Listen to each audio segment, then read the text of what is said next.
నెల్లూరు నగరంలోని పడారుపల్లి వద్ద we are college 52వ వార్షికోత్సవం నిర్వహించారు. ఈ కార్యక్రమానికి ముఖ్య అతిథిగా international human rights protection commission AP state chief general secretary doctor Sheikh Imtiaz పాల్గొన్నారు. ఈ కార్యక్రమాన్ని ఉద్దేశించి ఇంతియాజ్ మాట్లాడుతూ వీఆర్ నా కాలేజ్ 50 వసంతాలు పూర్తి చేసుకున్న సందర్భంగా ఈ సెలబ్రేట్ చేసుకోవడం చాలా సంతోషంగా ఉందన్నారు. ఈ కార్యక్రమానికి విచ్చేసిన అడ్వకేట్లకు, లెక్చరర్లకు అభినందనలు తెలిపారు. లా అనేది ప్రస్తుత పరిస్థితుల్లో చాలా ముఖ్యమైన పాత్ర పోషిస్తుందని, ఈ రోజు ఎక్కడ చూసినా క్రైమ్ రేట్ పెరిగిపోతుందని, లా అనేది న్యాయం కోసం పోరాడే విధంగా ఉండాలని, పేద, బడుగు, బలహీన వర్గాలకు న్యాయం చేసేలా లాయర్లు కృషి చేయాలని అన్నారు. న్యాయం పక్షాన నిలబడితే లాయర్లు ఉన్నత శిఖరాన్ని అధిరోహించగలరని డాక్టర్ ఇంతియాజ్ పేర్కొన్నారు.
మేము గుంటూరులో ఒక స్కూల్ పెట్టడం వెళ్ళాము.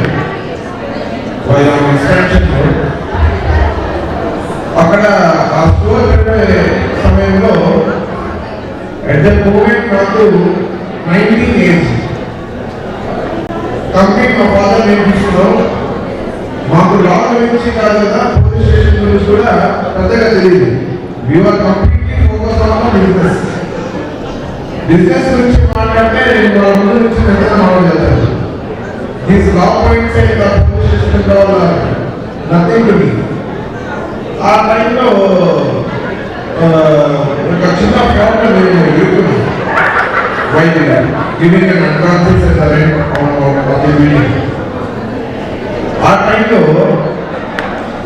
అపోజిషన్ పార్టీ అతను ఉండదు, చాలా లా పాయింట్స్ మాకు రీడ్ చేయడం జరిగింది. అప్పుడు నాకు అనిపించింది, ఈ బీబీఎంలు, ఈ బీటెక్లు ఇవి కాదు లైఫ్ ఇంపార్టెంట్. ఖచ్చితంగా ఒక మానవుని హక్కు ఎలా ఉంటుందో అలా హక్కు క్రియేట్ చేయాలి. ప్రతి ఒక్క లా చదవాలి. లా అనేది ఇప్పుడు ఉన్న సమాజంలో ఖచ్చితంగా ఆ 2018 నుంచి ఇప్పుడు దాకా నేను సబ్ నాలెడ్జ్ నేను గెయిన్ చేస్తున్నాను. ఆ తర్వాత నుంచి అతను ముందు రావట్లా స్టేట్ జనరల్ సెక్రటరీ పదవిని సొంతం చేస్తున్నారు.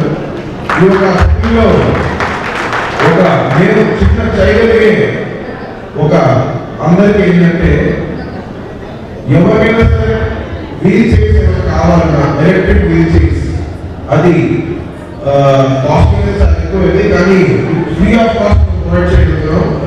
ఇప్పటికి ఈ ఒక 3 months లో ఒక 50 members ప్రొవైడ్ చేస్తాం.